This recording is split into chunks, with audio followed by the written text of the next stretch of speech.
Alrighty, folks, welcome back. Glad you're with us today. We've got a really interesting beer, and it is kind of following along the German style of beers that we have, that we've been doing lately. Mainly because when I go over to my little beer vendor over here, she's a nice lady, that's really some of the most interesting beers they have. Now, they do have local beers, and I will be going through those, and they do have beers from all over the place. I believe we've actually done some of those. We've done some from Czechoslovakia, I believe. We've done some from, I believe, Poland. We're going to do some other ones from other countries.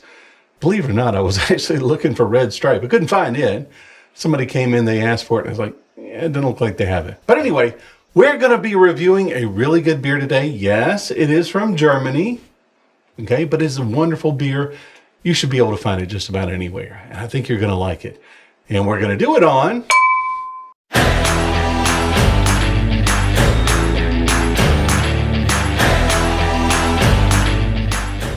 Alrighty, folks. Let's get into our beer. What do we have here today? Warsteiner Dunkel. Now, if you've never had this, I got to tell you, it is amazing. It says roasted barley malt on the front.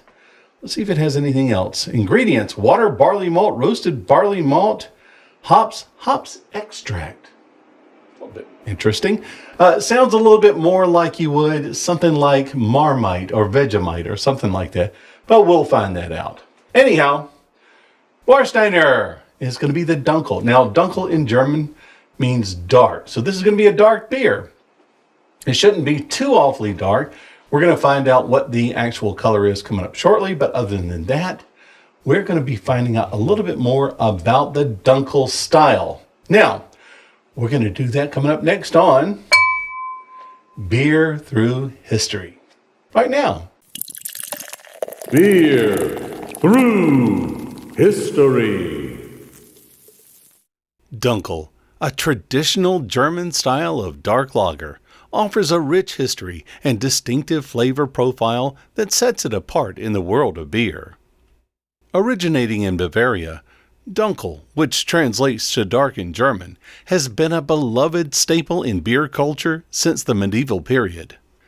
This style is characterized by its deep brown color, often with reddish hues and a smooth, malty taste that appeals to both casual drinkers and beer enthusiasts.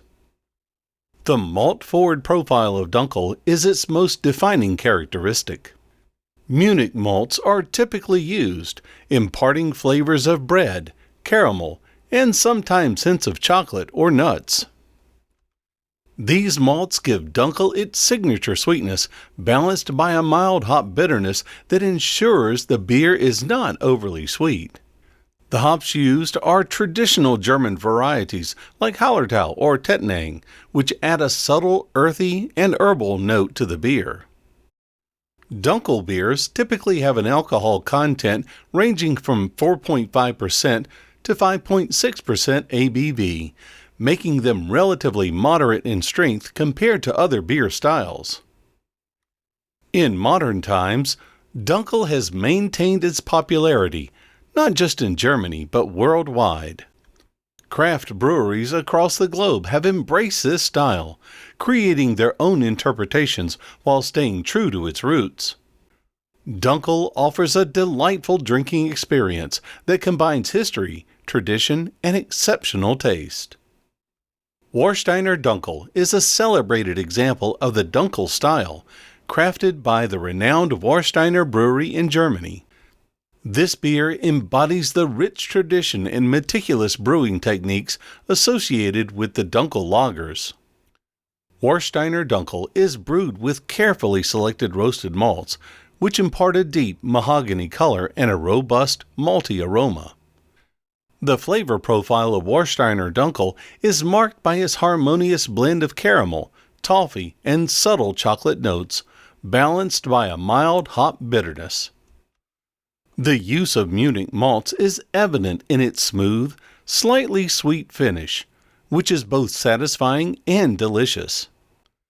With an alcohol content of around 4.8% ABV, Warsteiner Dunkel offers a moderate yet enjoyable strength, making it an ideal choice for various drinking occasions. Well, that was fantastic information. You know, I never really knew that much about the Dunkel style. I mean, I've had them before. Had plenty of them before. Some really good brands that I got to be able to bring to you. But the Dunkel style of beer has a specific genre within itself. I think you'll like it. But anyway, we're going to get into this beer. We're going to crack into it. We're going to find out what makes it tick. So let's get started. Now, Dunkel, let's see if I can have it give a little bit of a hiss. Okay, a little bit, not much. I'm going to put that down. I'm going to decorate my little area here. I like decorating the area. I like putting a bottle cap there. Kind of gives me an idea of what I've been drinking. Anyhow, Dunkel, it's a little, I can actually see through the bottle. I was expecting it to be a little bit more like the leather jacket that we just reviewed last week. But we've got our standard little wheat glass. It is a Dunkel. I'm going to say it's more of a lager than anything else, but I believe it could be more like the ale too. So we're going to pour it. Ah, nice brown color. It's like a brown ale, but it's clear. Let's get a little bit glass proud there as much as possible. Okay, now remember, we're going to be judging this on the 5 categories of the Beer Judge Certification Program. The aroma, we're going to do that first. The appearance, and then we're going to do the taste, the mouthfeel, and of course the overall impression. I don't think I should even begin to think that we're going to have a bad overall impression. It is a great German beer, Warsteiner. So let's give it a little smell out of the can, out of the bottle. Now, that's an interesting smell. I'm not going to say it's a musty smell. I'm not going to say it's a bad smell. It's an earthy smell. It's a leafy smell. I'm going to smell it out of the glass here. Semi-metallic. Not a bad metallic. I believe that the roasted malt in there is giving it a little bit more of a earthy, leafy smell. It's not a fire smell, so it's not like you're going to have a peaty smell. But the water in Germany definitely adds to a lot of the flavor. It's going to give a little bit different of a smell than what we've been reviewing lately, which I said, okay, it's got this candy flavor, it's got this, this floral, or it's got this fruity smell to it. It's got this aroma, this nose like that. This has none of that. And yeah, I guess it does smell a little bit fiery. Maybe that's the roasting that they do for the malt. As you may or may not know, whenever they take a malt or a barley or a grain, they're going to be able to germinate. In other words, they're going to be able to put water to it. It's going to start to sprout. They're going to stop the malting or stop the germination process by killing it, basically KILN. They're going to put it through a heating type of situation where it stops that malting or that germination process, and it produces that fermentable malt. What that does is that actually, when the germination process starts, it starts to develop enzymes that are designed to convert the starch to sugar. But stopping that process and drying that malt or that grain prevents all those enzymes from consuming that starch, creating a new plant. That's how plants start off. They have to have something to go by. Now, in this case, that smoking process, or that malting or that killing process, could be from a wood fire. I do know that there are some Scottish beers out there that use peat. I believe we saw that whenever we saw some of the Scottish versions that we had. We knew that they were going to take and they were going to basically dry or stop that process using peat. It was the It was a Scottish Wee Heavy that we had, the Belhaven. Now, I didn't taste any nice, heavy-duty smokiness then. I have had some really smoky, almost like tastes like ham at that particular point. But this one, I don't think we have that. But we definitely have a little bit of a smokiness to it. And that could be the roasted barley. Now, we've got that. Let's look at our appearance. I can see through it. It's like a good strong coffee. So it's clear. That means in this case, it's going to be, I'm going to say it's been lagered a little bit. Now, it's a Dunkel. So we're going to look into that coming up shortly. I believe we actually looked a little bit more about that in our Beer Through History. But it is definitely clear, definitely dark. I'm going to say it's more like a lighter porter color. So the SRM on it is going to conservatively be in the late 20s, maybe early 30s. I'll look that up. I'll get that in the beer specs here coming up. But you'll be able to see through it. It's not hazy. There's nothing that's in there that's cloudy. You're not going to see particulates that are going to be falling to the bottom. It's going to be crystal clear. That is what you can see through. Now, the head didn't retain a lot. I didn't expect a lot of head retention. And I'm going to see if I can produce some Brussels lace coming up here shortly. I do have a little bit from the rim, and maybe I can show that coming up shortly here. I would love to be able to show you the color of it, but you aren't going to be able to see it. That's going to be about as much Brussels lace as I'm going to get at the moment. Now, as soon as the beer warms up, it might give me a little bit more as I drink it down, and the beer gets a little bit drier along the sides.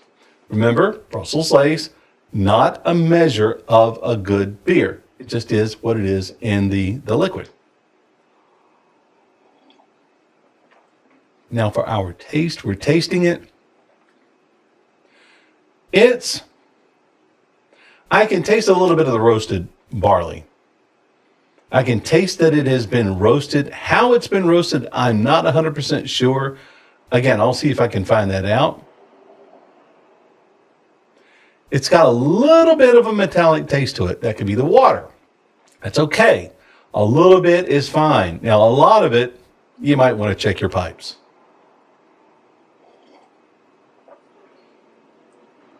That or stop brewing in copper kettles.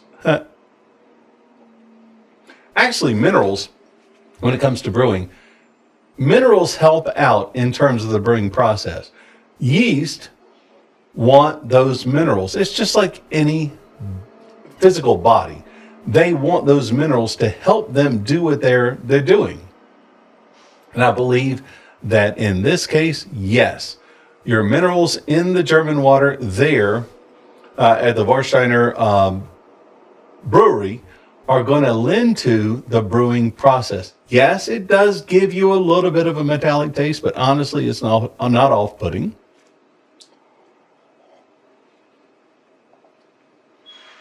Hardly any malt sweetness.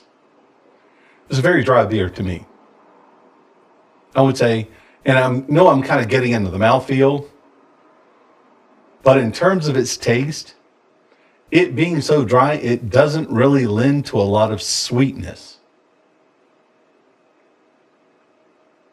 I can taste the hops on the back end. Now, I would imagine these are going to be more noble hops. I am going to see if I can try to find the hops that are used in this beer, but I can definitely taste the hops. It's not a floral hops like you would in some of the beers that I taste. It's more of a, it's there. Now, that could also be what is giving me that kind of metallic taste. Ooh, gotta love that. Yeah, that could very well be. And it's not a plastic taste. Yeah, it's more of a metallic taste.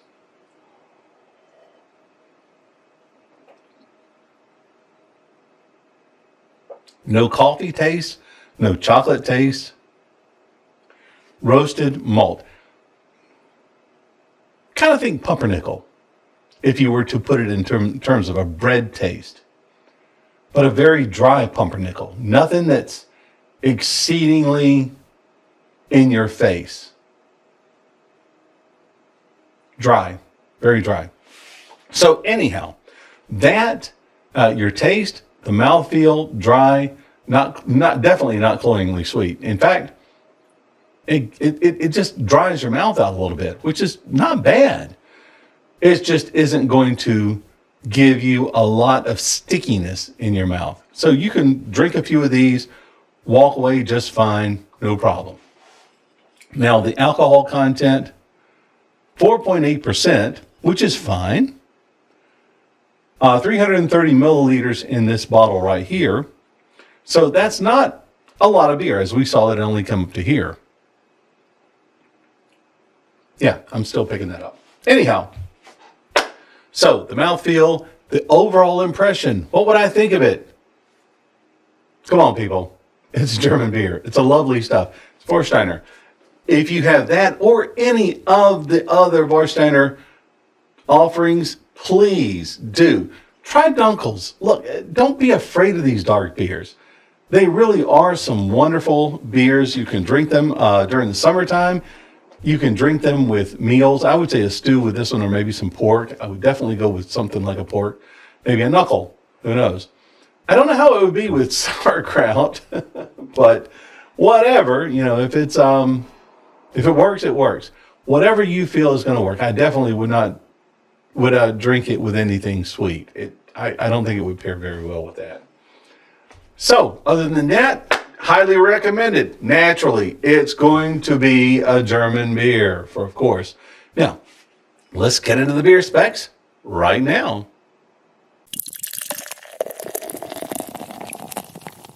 Warsteiner Dunkel. Style, German Dunkel, dark, lager beer. ABV 4.8%. Hops, Hallertauer Hersbrucker. SRM, around 25.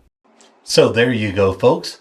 The Warsteiner Dunkel and all of its beautiful specifications. Now, remember, thank you for being here. We really appreciate you showing up. We really appreciate you viewing our review today. It's a wonderful thing. We're glad to have you. If you find a beer that you want me to try and I can get it, please leave the comments down below. Okay, I do read the comments. I get them all the time. And I'm more than happy to go through to see if I can find that. I've got a nice little vendor over here. She seems to find some really crazy stuff, and I'm loving it. But other than that, thank you again. Now remember, before you go, hit that subscribe button, right? Ring that notification bell. Get notified the next time I have a video out. I love bringing beers to everybody, especially beers that you may or may not have even had or even heard of. There's a lot of beers in this world. I got to tell you, there's a ton of beers. You can't even count them. But I want to be able to bring as many as I can, and I want to be able to have you supporting this channel. Now, we don't have a Patreon. We don't have anything else like that. We don't have any way to give me money, even though I would love that, but hey, whatever. But if you do find something you want me to put up there, do let me know. I really appreciate you being here. Now, remember, as always, this is our little beer review logbook. You can find this on Amazon. And no, I do not make any money off of this. I'm not partnered with them. $8.99 off of Amazon. You can't beat it. You can write down. You can take it with you. You can put it in your pocket now. I've got a pocket this time. Put it in your pocket. Take it with you. Write down all of your beer experiences at your local beer tap room or beer venue. Bring it home. Keep a record of it. It's good to know. And you can even sometimes I've seen people even take the label off the bottle and paste it in here. That's kind of an odd thing to do, but you can do that. Now, if you can find it, or if you can find it online, the Total Guide to Beer. I'd love for them to reprint this, or at least put it out in PDF or in some application. I think that would be great. I may want to talk to them about that. Anyhow, that's 12 years old. I have worn that book out. Now, if you're ever in the upstate of South Carolina, definitely remember, go by and pick up one of these at any of the tap rooms that we have in the area, any of the places that you find fine beers. This is the Upstate Ale Trail. Now, these are a little bit old here. I think one of them is 2023. That's the last one. I need to go pick up another one. I need to see if they even have another one out. But it lists all the breweries that are around. Unfortunately, some of them are out of business, sadly enough. Nonetheless, see if you can find these. Go to a lot of the breweries in the upstate. I'd love to see these being done in other cities, such as Charleston, Columbia, Asheville, Atlanta, Raleigh, Durham, Eastern North Carolina. Any one of those, I'd love to be able to see these out there. That would be fantastic. Now, last and not least is the beer score sheet. Now, this is from the Beer Judge Certification Program. As you know, we do the 5 categories: the aroma, the appearance, the taste, the mouthfeel, and the overall impression. You're going to have those categories right here, which you can write down. You can take it, fold it, put it in your pocket, take it with you, and be able to write down your experience right there on the spot if you don't have the logbook. Also, you've got areas here that will tell you any off flavors that you may experience while you're drinking your beer. It's great to know because things happen, right? I've actually been to places where somehow, some way, they didn't clean their lines very well. I had to tell them about it. Anyway, see if you can take that. You can print it out. It's totally free. Now, again, thank you for being here. We really appreciate it. Hit that subscribe button. Make sure that you're a member. Get subscribed. Tell your friends about us. Make sure they know about our channel and that we review beers right here. Ring that notification bell. Get notified for the next exciting video. It's not really that exciting, but I like to say it anyway. But ring that notification bell. Get notified on our next video. Again, we really love for you to be here. Give us a thumbs up. Give us a like. Pass or share the video. Tell your friends about us. Now, as we always say, Prost! Chin chin! Kanpai! Salud! Slancha! And from America, cheers. Again, what lovely beers. We always just do some great beers here, don't we? Anyhow, peace, love, and beer.